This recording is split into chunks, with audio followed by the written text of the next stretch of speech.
ഈ കാലഘട്ടത്തിൽ നമുക്കറിയാം, പലരും നിരീശ്വരവാദികളും യുക്തിവാദികളുമൊക്കെയാണ്. അവരുടെ ഭാഷയിൽ ദൈവം എന്ന് പറയുന്ന ഒന്നില്ല എന്നാണ്. പക്ഷേ അതില്ലേ? വളരെ സിമ്പിളായിട്ട് നമ്മൾ ചിന്തിച്ചാൽ നമുക്കത് കാണാൻ സാധിക്കും. ഞാനൊരു ഡെഫിനിഷനിലൂടെ അത് പറയട്ടെ.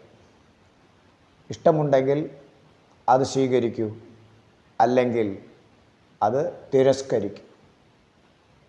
അപ്പോൾ ദൈവമുണ്ട് എന്നുള്ള പക്ഷത്തിലാണ് ഞാൻ. അത് ഒരു ശക്തിയാണ്, ഒരു സുപ്രീം പവറാണ്. അത് വളരെ ലളിതമായി പറഞ്ഞാൽ, വളരെ ക്ലിയറായിട്ട് നമുക്ക് പറയാൻ സാധിക്കും. Nothing there is a thing that is God. ഇല്ല എന്ന് പറയണമെങ്കിൽ എന്തെങ്കിലും ഒന്ന് ഉണ്ടാകണം. ആ ഉണ്ടായതാണ് supreme power. Once again, nothing, there is a thing that is God. Thank you.